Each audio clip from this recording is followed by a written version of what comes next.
In life, there are two types of people. There are hoarders, and there are other people who hate hoarders and just chuck everything out. Me, I'm a hoarder. I keep things. I get really sentimental about things like my old Year 8 school planner and diary, like this case from Championship Manager 96-97, and a football programme from the mid-1990s. This is my loft. It's full of memories, it's full of junk, it's got an old stamp collection in it, and also up here is this box full of receipts. It basically catalogues the whole of my spending ever since I've had a bank account.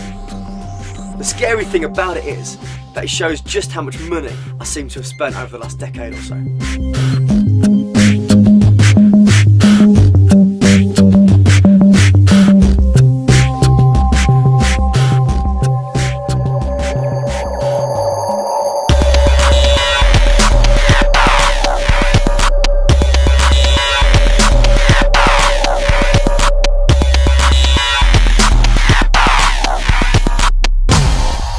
Average UK personal debt is £16,336, and that's excluding mortgages. If you include mortgages into that, you can whack that up to £57,706. Add that all together and you've got a whopping, growing UK personal debt of £1.4 billion. If you're aged between 18 and 30, the chances are you influenced around 70% of household purchasing decisions. Compared to previous generations, you've got a lot more disposable income and you've grown up comparatively comfortably. Some say this is the first generation who primarily identify themselves as consumers rather than producers or contributors to society.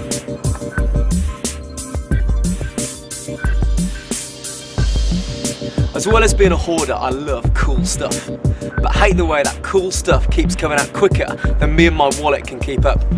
I remember the day that I got an email on my iPhone telling me that the latest version was coming out. And I even bought the latest iPad on the day they released the next generation. It was a wounder. How much of our thinking and our values is based on how much stuff we have, and how much of our happiness is dependent on it.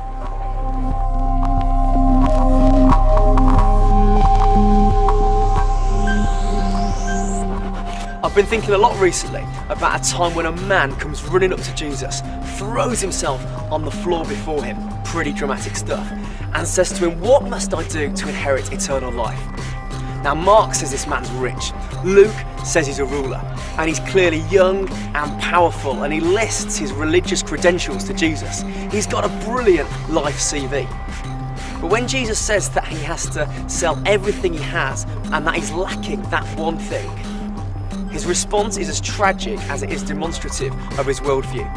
It says that Jesus looks at him and loves him, but he goes away sad. Now, as with so much of the Bible, there are many layers to this encounter, many interpretations of the story. What I find really interesting is looking at the question itself, because at first glance, it looks like this man's saying, "What must I do to get to heaven when I die?" But the word he uses for life when he asks what must I do to inherit eternal life is the Greek word Zoe. Now this word does mean life with God forever, but it also means genuine, authentic, full, adventurous, vital, vigorous life.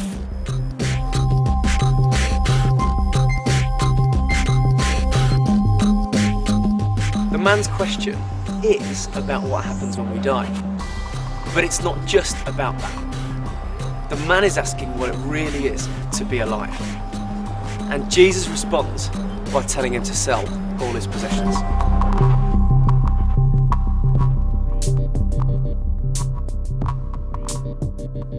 Is there something profound here about how we were created to live?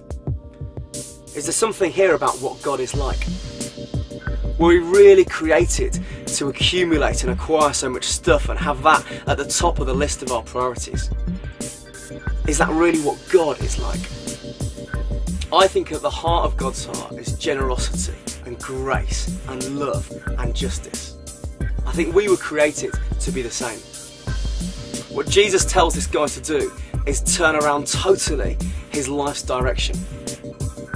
Have we reduced Christianity to following rules and what happens when we die? And what does a story like this do to that perspective? Let's take this story and see how our lives match up. Let's know that in the same way Jesus looks at us and loves us, but at the same time calls us and challenges us to an adventure, to something more. Let's learn from him in being generous, in being humble, and in knowing real Zoe life.